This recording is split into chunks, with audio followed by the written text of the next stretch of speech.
Assalamu alaikum. This is Hamdullah again today with the next video in pharmaceutics. Today we are going to start our next chapter in pharmaceutics. In this chapter, we will start discussing about surface tension, viscosity, ionization, pH indicator, buffers, and isotonic solution. So these are some basic terms: surface tension, viscosity, ionization, pH indicator, buffers, isotonic solutions.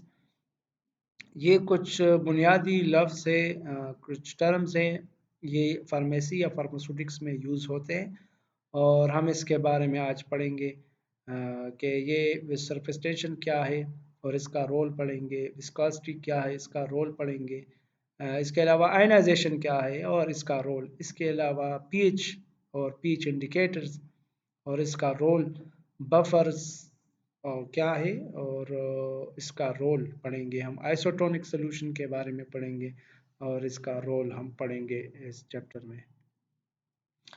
So viscosity एक property है, हर liquid का हर liquid की एक property होती है। तो कोई भी फ्लूइड हो उसकी ये एक प्रॉपर्टी होती है कि विस्कोसिटी एक प्रॉपर्टी होती है जो हर लिक्विड की होती है। ठीक है, तो विस्कोसिटी किसी भी फ्लूइड की प्रॉपर्टी है जिसकी वजह से जो भी लिक्विड या फ्लूइड होता है वो फ्लो करता है। तो फ्लूइड या लिक्विड होता है वो फ्लो करता है, तो लिक्विड या फ्लूइड के फ्लो को जो रेजिस्टेंस होता है उस रेजिस्टेंस को हम विस्कोसिटी कहते हैं। लिक्विड या फ्लूइड जो भी होता है वो फ्लो करता है, तो फ्लो को जो रेजिस्टेंस पेश आ रही है उस फ्लो के उस रेजिस्टेंस को हम विस्कोसिटी कहते हैं। कोई भी लिक्विड हो उसके फ्लो को कोई ना कोई रेजिस्टेंस उसके मॉलिक्यूल्स की वजह से होती है। ठीक है, तो ये हुआ डिफिनेशन इसका विस्कोसिटी का। The resistance offered to the flow of a liquid by different molecules of the liquid that is called as viscosity. चिकम डिफरेंट लेयर्स दी पर लिक्विड, जो लिक्विड में डिफरेंट जो लेयर्स होते हैं वो जो है किसी भी लिक्विड को एक रेजिस्टेंस ऑफर करते हैं, उस रेजिस्टेंस को हम विस्कोसिटी कहते हैं। Viscosity is the internal friction to moving fluid, ये भी एक डिफिनेशन है, ये एक इंटरनल रेजिस्टेंस है। जो मूविंग फ्लूइड है उसकी जो इंटरनल रेजिस्टेंस होती है उसको हम विस्कोसिटी कहते हैं। इसके अलावा viscosity is the resistance of a liquid when it tries to flow, जो भी लिक्विड फ्लो करता है तो उसको जो रेजिस्टेंस सामने पेश आती है तो उसको हम विस्कोसिटी कहते हैं। ये मुख्तलिफ डिफिनीशन है विस्कोसिटी के। The internal friction of any liquid can be determined by measuring it's viscosity. कोई भी लिक्विड हो, अगर हम चाहे कि हम उसकी इंटरनल जो रेजिस्टेंस है उसको मैयर करना चाहते हैं तो वो हम उसकी विस्कोसिटी से मैयर कर सकते हैं। किसी भी लिक्विड की अगर हम चाहे कि हम उसकी इंटरनल रेजिस्टेंस मालूम कर लें तो हम उसकी विस्कोसिटी से उसकी इंटरनल रेजिस्टेंस मालूम कर सकते हैं। The higher viscosity indicate increase resistance to flow and vice versa. ठीक है ना, किसी भी लिक्विड की अगर विस्कोसिटी ज़्यादा हो तो उसमें रेजिस्टेंस ज़्यादा है तो उसमें फ्लो कम होगा। जो भी लिक्विड हो, जो भी फ्लूइड हो, उसकी अगर विस्कोसिटी ज़्यादा हो तो उसके फ्लो को रेजिस्टेंस ज़्यादा, विस्कोसिटी ज़्यादा हो तो रेजिस्टेंस ज़्यादा होगा, रेजिस्टेंस ज़्यादा होगा तो फ्लो कम होगा। ठीक है ना। इस तरह वाटर, वाटर जो है वो थिनर है, एक थिक होता है एक थिन। जो थिन होता है उसकी विस्कोसिटी कम होती है, जो थिक होता है उसकी विस्कोसिटी ज़्यादा होती है। तो वाटर जो है थिन है, थिनर है देन हनी, तो उसकी विस्कोसिटी हनी से ज़्यादा है वाटर की, तो इसका मतलब है कि वाटर का फ्लो ज़्यादा होगा बनिस्बत हनी का। ठीक है, therefore honey has more resistance to flow. ठीक है ना, ये क्लियर हो गया।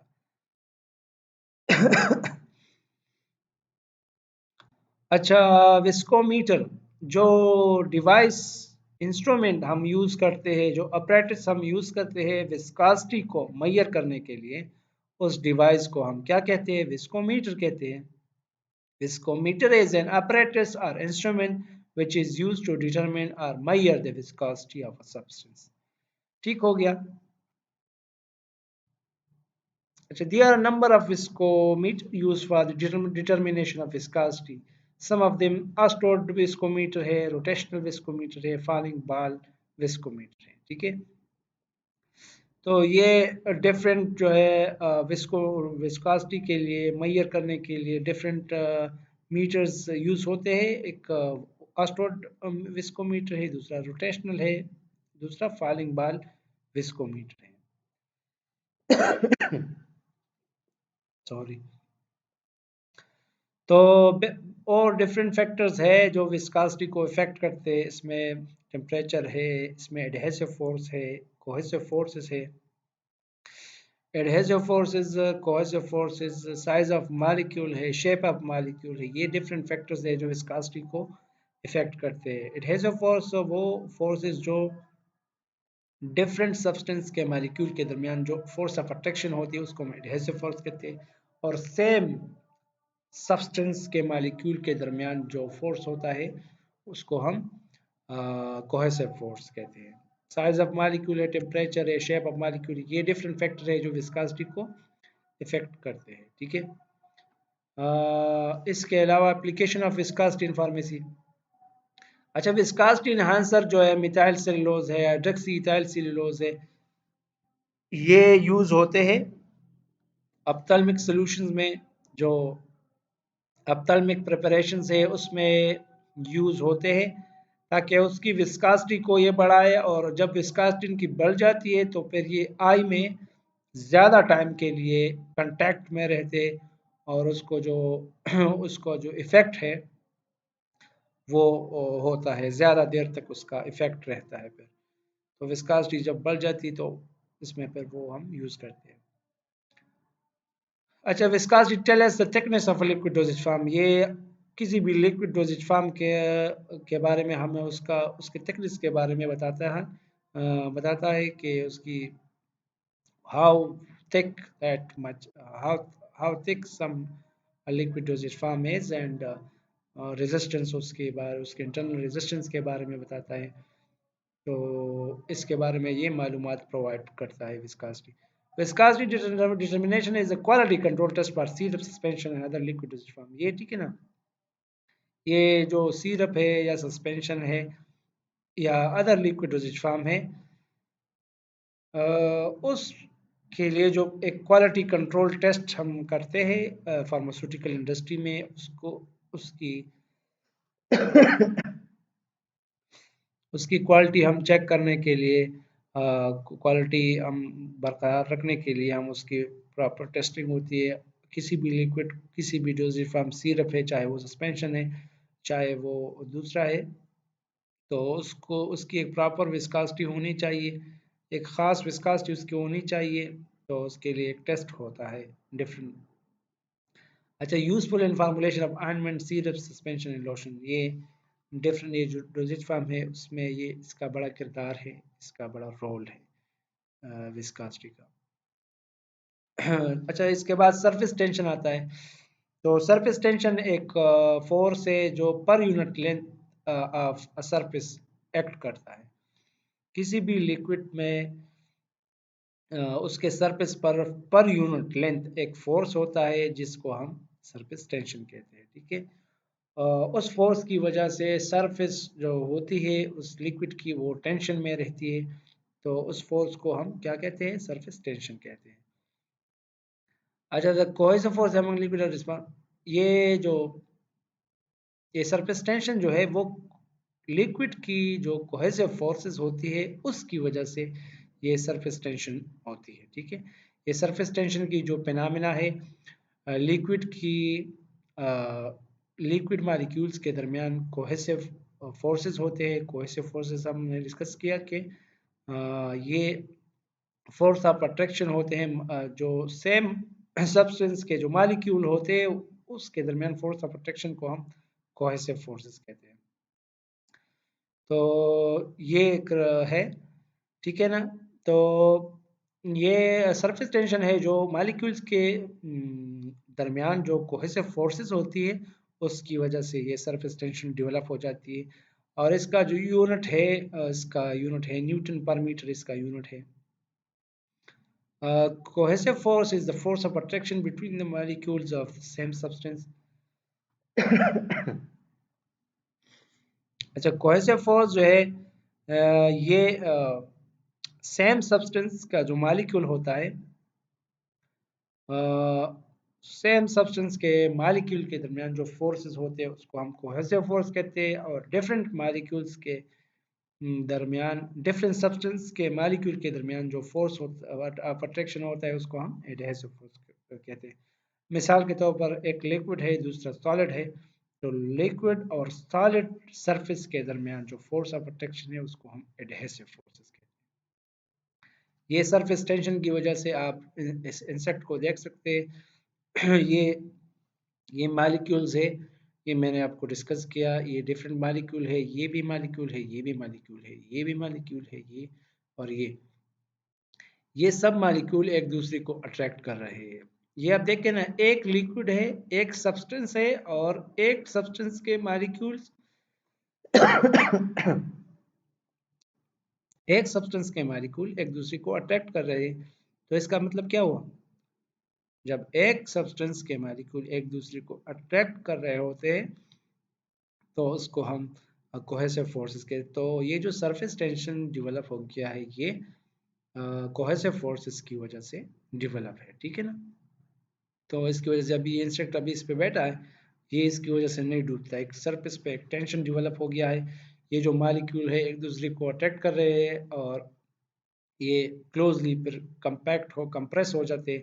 उस कंप्रेशन की वजह से ये फिर ये जो सरफेस है ये डेवलप हो जाती है, और ये सरफेस टेंशन डेवलप हो जाती है। फिर ये जो है इंसेक्ट या वगैरह इस पर बैठते हैं, ये डूबते नहीं है फिर। जो the surface molecule of a liquid are attracted only sideways and toward the interior। ये जो सरफेस के मॉलिक्यूल है ये एक दूसरे को, इसका जुमले का मतलब ये है कि ये एक दूसरे को अट्रैक्ट कर रहे होते हैं और ठीक है ना, ये एक दूसरे को अट्रैक्ट कर रहे हो, साइड वाइज एक दूसरे को अट्रैक्ट कर रहे होते हैं। ठीक है। इसके अलावा therefore these surface molecules are compressed together more tightly as compared to the molecule below the surface। ठीक है ना, ये जो सरफेस के मॉलिक्यूल है ये आपने देखा ना, ये क्यों, ये सरफेस है तो इसके जो मॉलिक्यूल है ये एक दूसरे को अट्रैक्ट कर रहे होते हैं, तो इसकी वजह से ये मोर क्लोजली कंपैक्ट हो जाते हैं, कंप्रेस हो जाते हैं। इस बनस्पत इसके जो नीचे मॉलिक्यूल होते हैं, ये देखा ना, नीचे जो मॉलिक्यूल है, मैं आपको ये पॉइंटर ये लेजर से दिखाता हूँ। ये है, ये लेजर है। अच्छा, ये जो मॉलिक्यूल्स है ये ये सरफेस के मॉलिक्यूल है, अपर जो मॉलिक्यूल है, ये नीचे मॉलिक्यूल है, तो ये एक दूसरे को अट्रैक्ट कर रहे होते हैं, तो इसकी वजह से फिर ये मोर टाइटली कंप्रेस हो जाते हैं इससे जो ऊपर ये सरफेस बनाया हुआ है, ठीक है इसने, तो एक दूसरे को अट्रैक्ट कर रहे होते हैं तो इसकी वजह से मोर कंप्रेस हो जाते हैं। बनस्पत ये जो नीचे मॉलिक्यूल है वो एक दूसरे को ज़्यादा नहीं अट्रैक्ट कर रहे, तो वो लूज, उसमें गैप ज़्यादा होती है, जो जो तो ये कंप्रेस हो जाते हैं, कंप्रेशन की वजह से इन मॉलिक्यूल्स की वो हो जाती है, वो सरफेस टेंशन डेवलप हो जाती है, ठीक है। नो, तो ये हुआ, ये टाइटली एक दूसरे को फिर कंप्रेस हो जाते, और इसकी वजह से एक थिक स्किन जो है, तो इसकी वजह से एक थिक स्किन जो है डेवलप हो जाती है सरफेस पर, और सरफेस टेंशन डेवलप हो जाता है। Liquid surface is therefore under tension and surface area of the surface molecule is reduced, ठीक है। तो इसकी वजह से लिक्विड सरफेस हमेशा अंडर टेंशन होता है और सरफेस के जो मॉलिक्यूल है उसका एरिया जो है वो रिड्यूस हो जाता है। ये जो लिक्विड का जो ड्रॉप है वो राउंड भी इसी वजह से होता है, कि सरफेस मॉलिक्यूल जो है ये सेंटर की तरफ ये पुल हो जाते हैं, इसकी पुलिंग होती है सेंटर की तरफ से, तो वो राउंड हो जाता है। ठीक है। फैक्टर इफेक्टिंग सरफेस टेंशन, ये जो डिफरेंट फैक्टर है वो सरफेस टेंशन को इफेक्ट करते हैं। Presence of impurities enter molecular forces है, ये अलग से है, प्रेजेंस ऑफ इम्प्योरिटीज अलग से है। तो इम्प्योरिटीज ज़्यादा होगी तो उसमें सरफेस टेंशन जो है उसके लिक्विड का वो कम होगा, इम्प्योरिटीज कम होगी तो उसका सरफेस टेंशन ज़्यादा होगा। इससे ये इफेक्ट है। इंटर मॉलिक्यूलर फोर्सेस है, हाइड्रोजन बॉन्डिंग है, टेम्परेचर है, ये सारे फैक्टर्स है जो सरफेस टेंशन को इफेक्ट करते हैं। ठीक है ना। नीड ऑफ सरफेस, अच्छा फॉर इसकी एप्लीकेशन, तो chemical activity, absorption, dissolution and bioavailability of drug में depend on the surface of molecule. ठीक है। जो केमिकल या फार्माकोलॉजिकल एक्टिविटी होती है ड्रग्स की, वो ये एड्सॉर्प्शन है या डिसोल्यूशन है, ये बायोअवेलेबिलिटी है, डिफरेंट ये टर्म्स है, ये आगे हम फिर पढ़ेंगे भी डिटेल से। तो ये जो है ना, ये सरफेस प्रोसेसेस है, चाहे वो ये केमिकल एक्टिविटी है, ये एड्सॉर्प्शन है या डिसोल्यूशन है, ये सरफेस फिनोमेनास है। और ये सरफेस सरफेस फिनोमेना है, चूंकि सरफेस से जो टर्म जो फिनोमेना लिंक्ड है, तो सरफेस टेंशन का उसमें रोल होता है। ठीक है। In order to meet manufacturing challenges and develop new and better performing products with improved qualities, knowledge of surface tension is very much important. ठीक है। अगर हम चाहते हैं कि हम in order to meet manufacturing challenges and develop new and better performing products, अगर हम चाहते हैं जो मैन्युफैक्चरिंग के डिफरेंट चैलेंजेस हमें होते सरफेस के लिहाज से, बाज़ औक़ात होते कोई डिसोल्यूशन प्रॉब्लम से की वजह से होते हैं, बाज़ चैलेंजेस इसके बायोअवेलेबिलिटी की वजह से होते हैं। तो अगर हम चाहते हैं कि हम डिसोल्यूशन वाली प्रॉब्लम, ये एक सरफेस फिनोमेना है, हमने इसको पढ़ा आगे। बायोअवेलेबिलिटी भी एक सरफेस फिनोमेना है, एब्जॉर्प्शन भी, केमिकल एक्टिविटी भी एक सरफेस फिनोमेना है। सरफेस फिनोमेना से मुराद ये है कि जो भी ड्रग हम इस्तेमाल करते हैं, चाहे वो लिक्विड हालत में हो या सॉलिड हालत में हो, उसका सरफेस होता है। ठीक है। पाउडर फॉर्म में हो या टैबलेट फॉर्म में हो, ठीक है, उसका हर एक पार्टिकल का सरफेस होता है। और वो सरफेस फिर वो हमारी जो म्यूकोज़ा है, गैस्ट्रिक म्यूकोज़ा है, उसमें ये जब उसकी एब्जॉर्प्शन होती है, तो वो सरफेस गैस्ट्रिक म्यूकोज़ा से इंटरेक्शन आती है इसकी, ये ड्रग मॉलिक्यूल्स की। तो और भी सरफेसेस है इसके अलावा, तो वो जब इंटरेक्शन आती है तो वो सरफेस फिनोमेना हो गया। तो उसकी वजह से फिर ये सरफेस टेंशन का हमें फिर वो ज़रूरत पेश आती है। इन टर्म्स को एक्सप्लेन करने के लिए हम फिर सरफेस टेंशन की नॉलेज हमें ज़रूरी होती है कि हम एक इम्प्रूव्ड और बेटर जो है प्रोडक्ट हम इसके थ्रू obtain करें। ठीक है ना।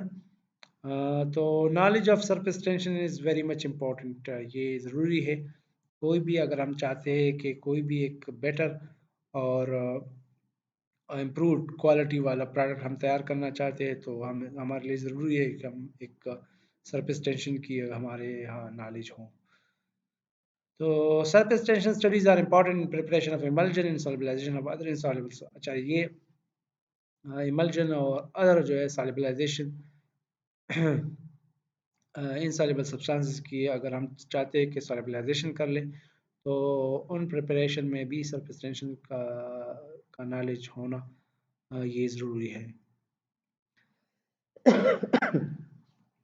अच्छा, आयनाइजेशन हमारे इस चैप्टर में एक टॉपिक है इंक्लूड, एक मिनी टॉपिक है, ये एक छोटा सा टॉपिक है।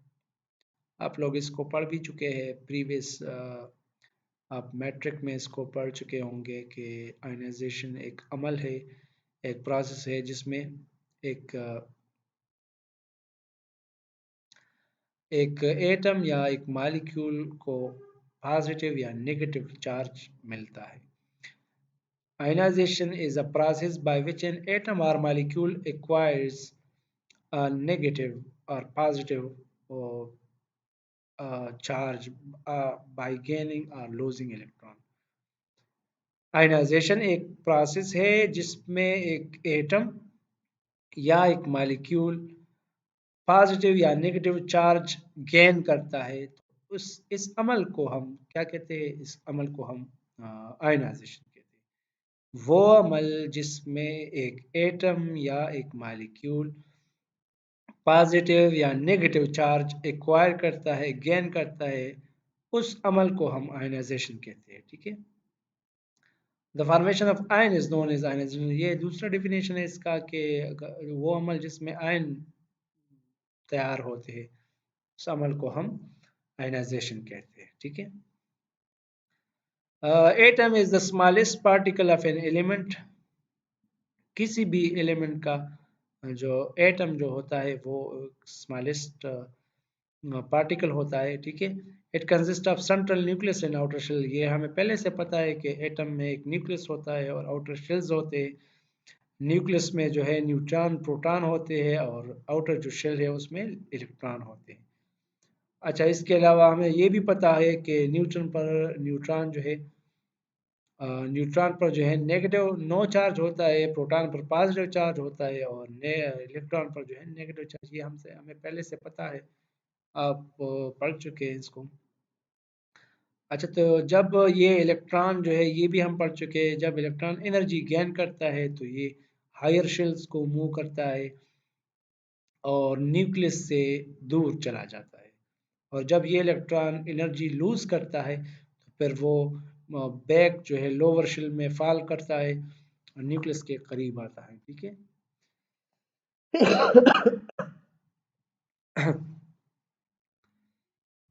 अच्छा, आयन का डिफिनेशन क्या हुआ? आयन ये तो आयनाइजेशन जो आयन फॉर्मेशन का जो अमल है उसका, उसको हम आयनाइजेशन कहते हैं। तो आयन का डिफिनेशन ये हुआ कि ये एक पार्टिकल होता है जिस पर या तो पॉजिटिव और या नेगेटिव चार्ज होता है। एक पार्टिकल जिस पर नेगेटिव या पॉजिटिव चार्ज होता है उसको हम आयन कहते हैं। और ये पार्टिकल आयनाइजेशन का जो अमल है उसमें बनता है। ठीक है।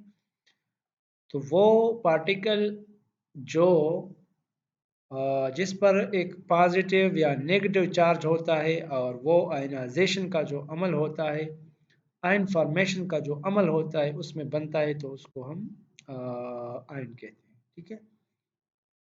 Ion is formed when an atom और मॉलिक्यूल लॉसेस इलेक्ट्रॉन और गेन इलेक्ट्रॉन। ठीक है। आयन तब बनता है जब या एक कोई मॉलिक्यूल या एटम या तो इलेक्ट्रॉन लूज करता है या इसको गेन करता है। तो आयन के दो किस्म है, कैटायन है ये, अब दूसरा एनायन है। कैटायन वो आयन जिन पर पॉजिटिव चार्ज होता है उसको हम कैटायन कहते हैं। और कैटायन जब कोई मॉलिक्यूल इलेक्ट्रॉन लॉस करता है तो उसको हम कैटायन कहते हैं, वो कैटायन बन जाता है। एनायन वो आयन जिस पर नेगेटिव चार्ज होता है उसको हम एनायन कहते हैं। और जब कोई मॉलिक्यूल या एटम जो है वो इलेक्ट्रॉन गेन करता है तो वो एनायन बन जाता है। ठीक है। Application of ionization pharmacy. Pharmacy में आयनाइजेशन की क्या एप्लीकेशन है? तो the degree of ionization of a drug has an important effect on its absorption, distribution and elimination. ठीक है ना। तो आयनाइजेशन एक बहुत ही इंपॉर्टेंट है एक प्रोसेस। और कोई भी ड्रग जो है कितने मकदार में वो आयनाइज फॉर्म में है या कितने मकदार में वो अनआयनाइज फॉर्म में है, तो ये जो मकदार है आयनाइज फॉर्म और अनआयनाइज फॉर्म, ये ये ड्रग्स की एब्जॉर्प्शन, उसकी डिस्ट्रीब्यूशन और एलिमिनेशन का जो अमल होता है, ये डिफरेंट प्रोसेसेस है। एब्जॉर्प्शन है, डिस्ट्रीब्यूशन है, एलिमिनेशन है। तो ये उस पर इसका बहुत असर है। आयोनाइजेशन का इसमें बड़ा रोल है। ठीक है। हम बाद में इसको आगे हम फिर पढ़ेंगे भी कि डिस्ट्रीब्यूशन में या एलिमिनेशन में या एब्जॉर्प्शन में इसका क्या रोल है, लेकिन इसका रोल है। आयनाइजेशन का। Ionization is an important factor which is considered during the manufacturing process of medicine. ठीक है, जब जब भी दवाइयाँ वो तैयार होती है तो आयनाइजेशन, ड्रग का आयनाइज या अनआयनाइज फॉर्म में होना, इसको कंसिडर किया जाता है ड्यूरिंग मैन्युफैक्चरिंग प्रोसेस। ठीक है, इसको ज़ेरे गौर लाया जाता है कि क्या कोई प्रोडक्ट जो है, कोई ड्रग जो है, कितने आयनाइज और कितने अनआयनाइज्ड फॉर्म में है।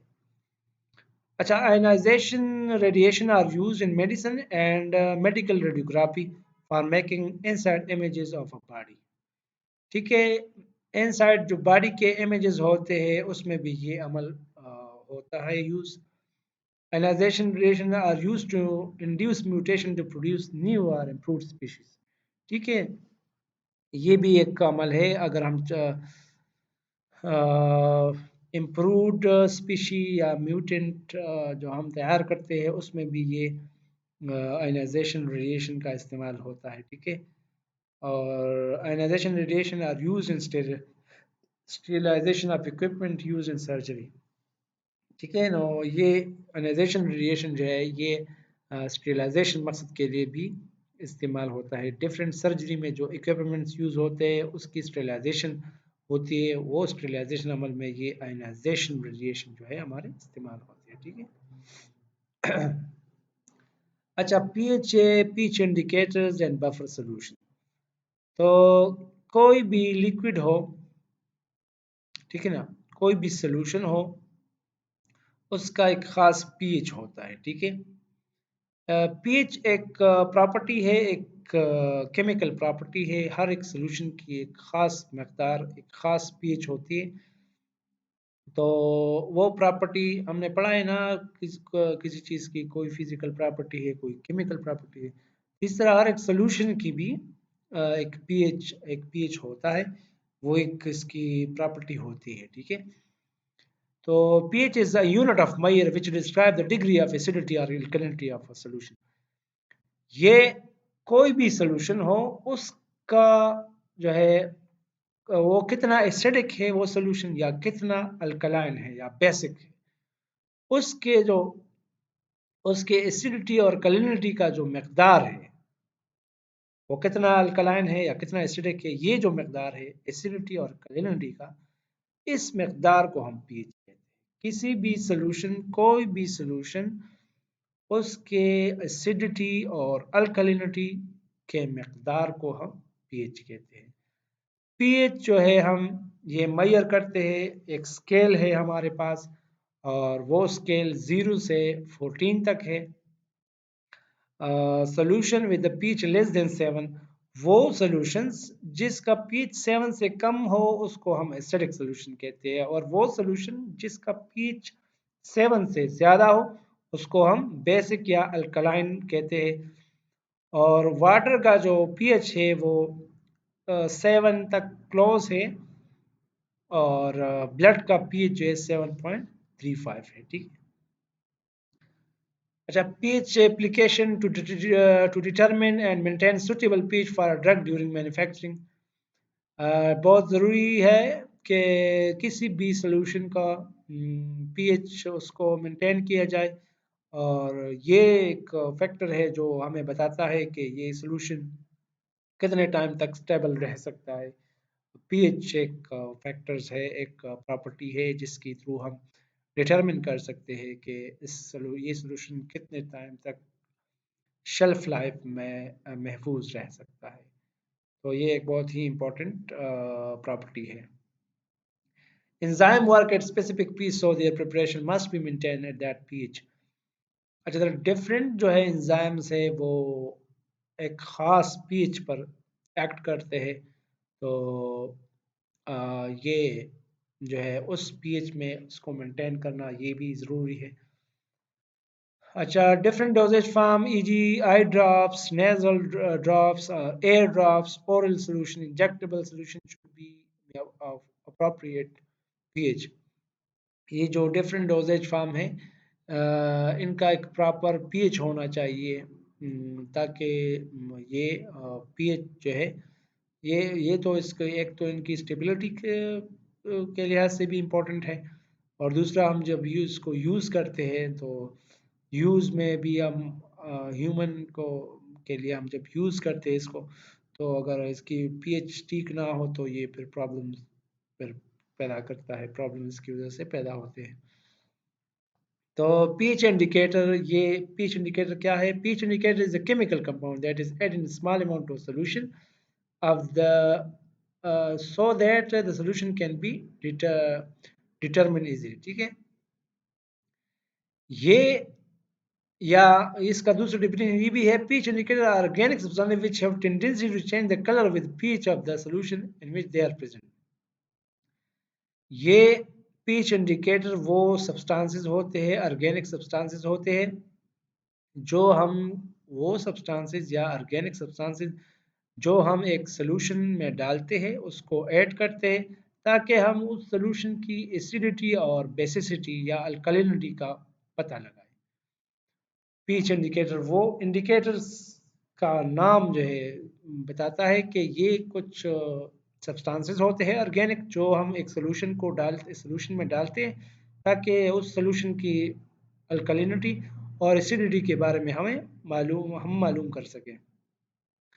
पीच इंडिकेटर का जो यूज़ है वो to determine the pH of different sample, इसका यूज़ हम डिफरेंट सैंपल के पीच को डिटरमिन करने के लिए इस्तेमाल करते हैं। इसके अलावा to verify the presence of any chemical substance, बाज़ औक़ात कोई सब्सटेंस किसी सोल्यूशन में मौजूद होता है और हम चाहते हैं कि वो सब्सटेंस उस सोल्यूशन में मौजूद है या नहीं, तो उसके लिए हम एक पीच इंडिकेटर डालते हैं। अगर वो सोल्यूशन मौजूद हो तो वो सब्सटेंस सॉल्यूशन में मौजूद हो तो इंडिकेटर की वजह से हमें पता चल जाएगा, अगर नहीं हो तो भी पता चल जाएगा, ठीक है। और वो कलर चेंज होता है, फिर अगर हम डालते हैं तो वो कलर चेंज हो जाएगा, तो उससे हमें अंदाज़ा हो जाएगा कि अगर ये कलर चेंज हो गया तो इसका मतलब ये है कि वो सब्सटेंस उस सॉल्यूशन में मौजूद है। अगर कलर चेंज नहीं हुआ तो इससे ये पता लग गया कि वो सब्सटेंस उसमें मौजूद नहीं है। तो ये इंडिकेट हो गया हमें कि पीएच इंडिकेटर के हेल्प मदद से हमें ये इंडिकेट हो गया, ये मालूम हो गया कि वो सब्सटेंस उसमें मौजूद है या नहीं है, ठीक है। To determine the type of compound, हाँ बाज़ औक़ात हम ये भी पीएच इंडिकेटर के थ्रू अंदाज़ा लगाते हैं कि ये किस किस्म का कंपाउंड मौजूद है इसमें। पीएच इंडिकेटर ये भी हमें बताता है कि सोल्यूशन में कौन सा कंपाउंड मौजूद है, किस किस्म का कंपाउंड मौजूद है। अच्छा, फिर पीएच इंडिकेटर के कुछ टाइप्स हैं। ये एसिड बेस इंडिकेटर है, इसमें रेडॉक्स इंडिकेटर है या प्रेसिपिटेशन इंडिकेटर्स है। तो एसिड बेस इंडिकेटर्स वो इंडिकेटर है जो जिनका कलर चेंज होता है जब भी किसी भी सॉल्यूशन का पीएच चेंज हो जाए तो वो we change the pH of solution, तो change their colour as we change the pH of the solution, ठीक है। ये वो इंडिकेटर होते हैं जब हम ये डालते हैं तो इसकी वजह से pH of the solution change हो जाता है और फिर जो है कलर चेंज होता है। तो ये वो इंडिकेटर है, एसिड बेस इंडिकेटर वो इंडिकेटर है जब हम किसी सॉल्यूशन में डालते हैं तो वो सॉल्यूशन के पीएच को चेंज करता है और उस पीएच के चेंज होने की वजह से फिर वो सॉल्यूशन का जो है वो चेंज हो जाता है, ठीक है। तो ये हो गया ये इसका एग्जांपल जो है मिथाइल ऑरेंज इसका एग्जांपल है, पेनोफ्थलीन इसका एग्जांपल है। रेडॉक्स इंडिकेटर से रेडॉक्स इंडिकेटर है हमें इंडिकेट करता है जब भी किसी भी सॉल्यूशन में कोई ऑक्सीडेशन रिएक्शन होते हैं तो ये इंडिकेटर हमें वो इंडिकेट करता है, रिडॉक्स रिएक्शन के बारे में बताता है। KMnO4 एक रिडॉक्स इंडिकेटर के तौर पर इस्तेमाल होता है। अच्छा, ये रिडॉक्स इंडिकेटर हो गए। इसके अलावा प्रेसिपिटेशन इंडिकेटर्स है, तो ये प्रेसिपिटेशन जो इंडिकेटर्स है ये change their colour during precipitation reaction, और इसका जो है ये प्रेसिपिटेशन रिएक्शन जब होता है तो ये इनका जो है कलर चेंज हो जाता है, तो इसको हम क्या कहते हैं, प्रेसिपिटेशन इंडिकेटर, ठीक है। इसका एग्जांपल है पोटाशियम और इसके अलावा क्रोमियम ऑक्साइड इसका एग्जाम्पल है। ठीक है। अच्छा, बफर सोल्यूशन है और इसके अलावा फिर टाइप ऑफ बफर